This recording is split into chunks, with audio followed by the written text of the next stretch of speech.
তো বন্ধুরা, আসসালামু আলাইকুম। কেমন আছেন আপনারা? গত পর্বে আমি imilab KW66 স্মার্ট ওয়াচটির আনবক্সিং সহ পূর্ণাঙ্গ রিভিউ করেছি।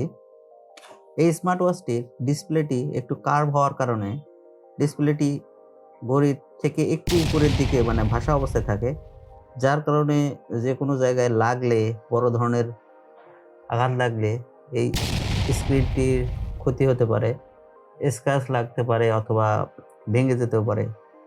বাংলাদেশে এই স্মার্ট ওয়াচগুলো সার্ভিসিং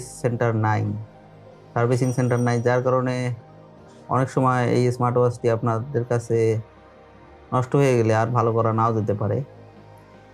যদিও ডিসপ্লেটির উপরে হয়তো কোনো প্রোটেকশন দেয়া আছে, কিন্তু কোনো প্যাকেটে বা এর ওয়েবসাইটে কোনো তথ্য নাই সেই ধরনের। আমার বেশ কয়েকবার ভালোভাবেই এটিতে আঘাত লেগেছিল, কিন্তু তেমন কোনো দাগ বা স্ক্র্যাচ পড়ে নাই। তারপরেও আমি চাচ্ছি যে এটি প্রোটেক্ট করার জন্য একটা স্ক্রিন প্রোটেক্টর লাগাবো। তো বেশ কিছু ওয়েবসাইট এবং দোকানে খোঁজ করলাম, কিন্তু স্ক্রিন প্রোটেক্টর ভালো তেমন পেলাম না, আর যেগুলো আছে সেগুলোর দাম অনেক বেশি চায়। অবশেষে আমি ইভেলিতে এই স্ক্রিন প্রোটেক্টরটি অর্ডার করেছিলাম গত বেশ কিছুদিন আগে, আমি হাতে পেয়েছি। আজকে আমি এই স্ক্রিন প্রোটেক্টরটি ঘড়িতে লাগাবো এবং আপনাদেরকে দেখাবো কীভাবে এই স্ক্রিন প্রোটেক্টরটি স্মার্ট ওয়াচের উপরে লাগাতে হয়। তাই আমি স্ক্রিন প্রোটেক্টরের যে প্যাকেটটি দিয়েছিল ওরা, এই প্যাকেটটি, এখানে imilab KW66 লেখা আছে, আর তেমন কিছুই নাই। এর সাথে দিয়েছিল একটি স্টিকার আর এই মেইন স্ক্রিন প্রোটেক্টরের জন্য ডাস্ট পরিষ্কার করার জন্য দুটি অংশ, আর মূল স্ক্রিন প্রোটেক্টরটি। এটি বেশ ফ্লেক্সিবল, সহজে ভাঙবে না, কিন্তু পাতলা। চলুন কিভাবে লাগাতে হয় শুরু করা যাক।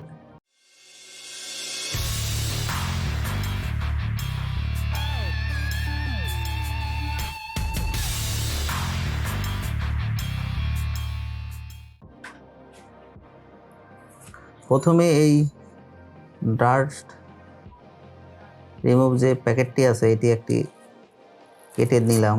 এর ভিতরতে তুলার মতো এগুলো দিয়ে পরিষ্কার করে নিতে হবে।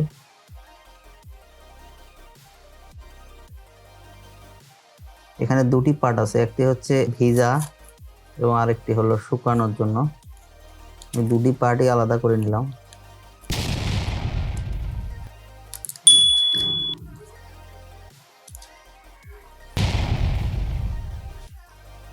এরপর এই স্ক্রিনটি আমি ভালোভাবে পরিষ্কার করে নেব, চতুর্পাশে যাতে কোনো ময়লা বা ডাস্ট কিছু না জমে থাকে, কারণ জমে থাকলে স্ক্রিন প্রোটেক্টরটি লাগালে পরে আবার ময়লা থাকার কারণে খারাপ দেখা যাবে।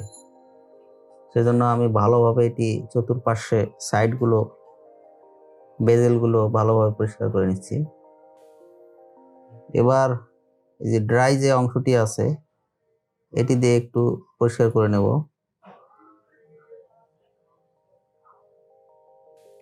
এবার আমি এটি যে পেপারটি আছে এটি উঠায় ফেলালাম। উঠায় এবার এটির উপর সুন্দরভাবে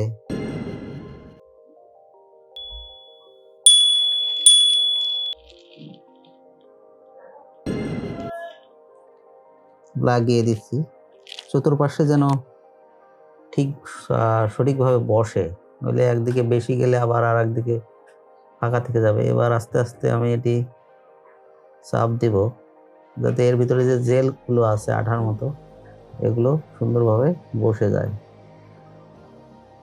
যাতে কোথাও বাতাস বা বাবল ঢুকে না থাকে।